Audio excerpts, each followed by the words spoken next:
Assalamualaikum warahmatullahi wabarakatuh. Alhamdulillahirrabbilalamin. Assalatu wassalamu ala asrafil anbiya wal mursalin Sayyidina Muhammadin wa ala alihi washabihi ajmain. Amma ba'du. Keluargaku, saudaraku, temanku, dulurku semuanya yang dirahmati Allah, kita jumpa di teman sahur dalam bingkai kisah Abdurrahman bin Auf. Abdurrahman bin Auf ini satu di antara 10 sahabat Rasulullah yang dijamin masuk surga. Banyak kisah perjuangan dan perjalanan beliau mengikuti Nabi Muhammad SAW. Tapi ada satu kisah menarik, satu di antara kisah menarik yang mungkin bisa menginspirasi kita di tengah kondisi ekonomi yang luar biasa usianya ini.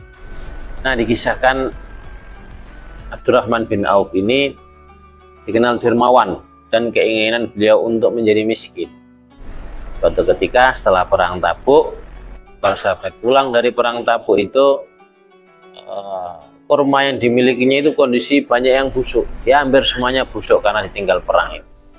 Nah, Abdurrahman bin Auf kemudian membeli kurma yang tidak laku tadi dengan harga normal, dengan harapan beliau menjadi miskin dan lebih dekat dengan surga. Setelah ditebas semuanya, dibeli semuanya dengan harga normal, alhamdulillah cara ekonomi para sahabat juga mendapatkan masukan. Kurma yang tadi sebenarnya sudah tidak laku, alhamdulillah sudah terbeli. Nah, kisah ini kemudian berlanjut setelah semuanya dibeli oleh Abdurrahman bin Auf. Ada utusan dari Yaman. Nah, utusan dari Yaman ini mencari kurma busuk karena di Yaman banyak ada wabah. Satu di antara obatnya itu adalah kurma busuk. Kurma Abdurrahman bin Auf tadi kemudian dibeli lebih mahal dari belinya, 10 kali lipat. Abdurrahman bin Auf yang tadi sebenarnya sudah menjadi miskin kembali kaya lagi. Tidak jadi miskin, akhirnya kembali kaya lagi. Apa yang bisa kita pelajari dari sini? Dulurku yang dirahmati Allah, ayo kita mempercayai akhirat seperti halnya Abdurrahman bin Auf. Keinginan beliau untuk menjadi miskin tadi karena ingin dekat kepada Allah, ingin lebih dekat kepada surga. Karena dikisahkan bahwa orang kaya sama-sama masuk surga dengan orang miskin itu selisihnya jauh. Beliau ingin lebih dekat itu, sehingga hartanya dihabiskan untuk menolong saudara yang lain. Nah, ini manfaat pertama. Kalau kita ditakdir Allah punya rezeki yang berlimpah, maka seperti Abdurrahman bin Auf tadi, untuk menolong sesama.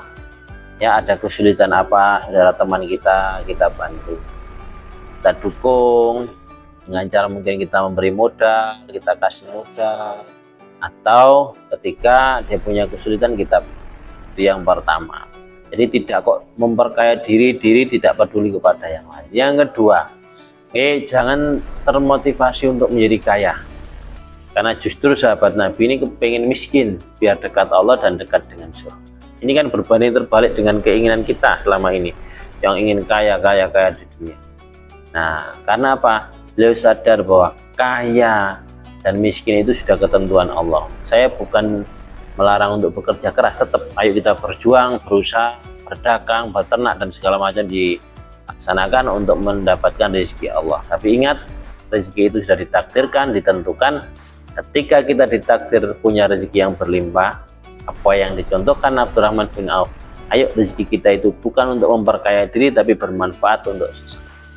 Yang kedua, kita hanya menjalankan perintah untuk bekerja, hasilnya itu kita pasrahkan kepada Allah.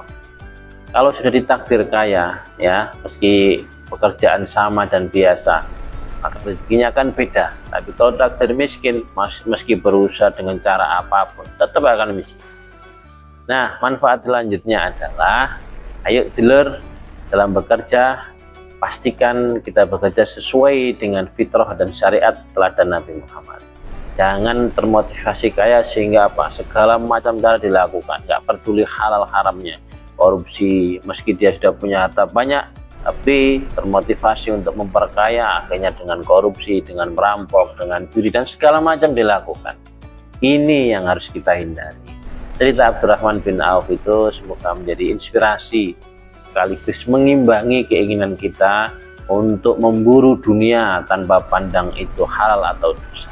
Ingat dulur, dunianya sementara. Dari cerita Abdurrahman bin Auf, kita lebih nerimo ing pandum. Kita bekerja keras, tapi hasilnya kita pasrahkan kepada Allah.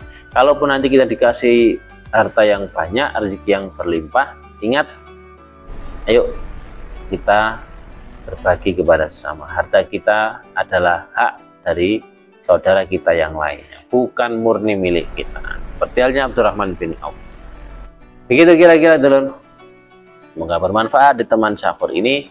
Saya singkat dari Abdurrahman bin Auf, semoga menginspirasi dan menjadi pembanding kita yang selalu kepingin kaya, kepingin kaya, kepingin kaya.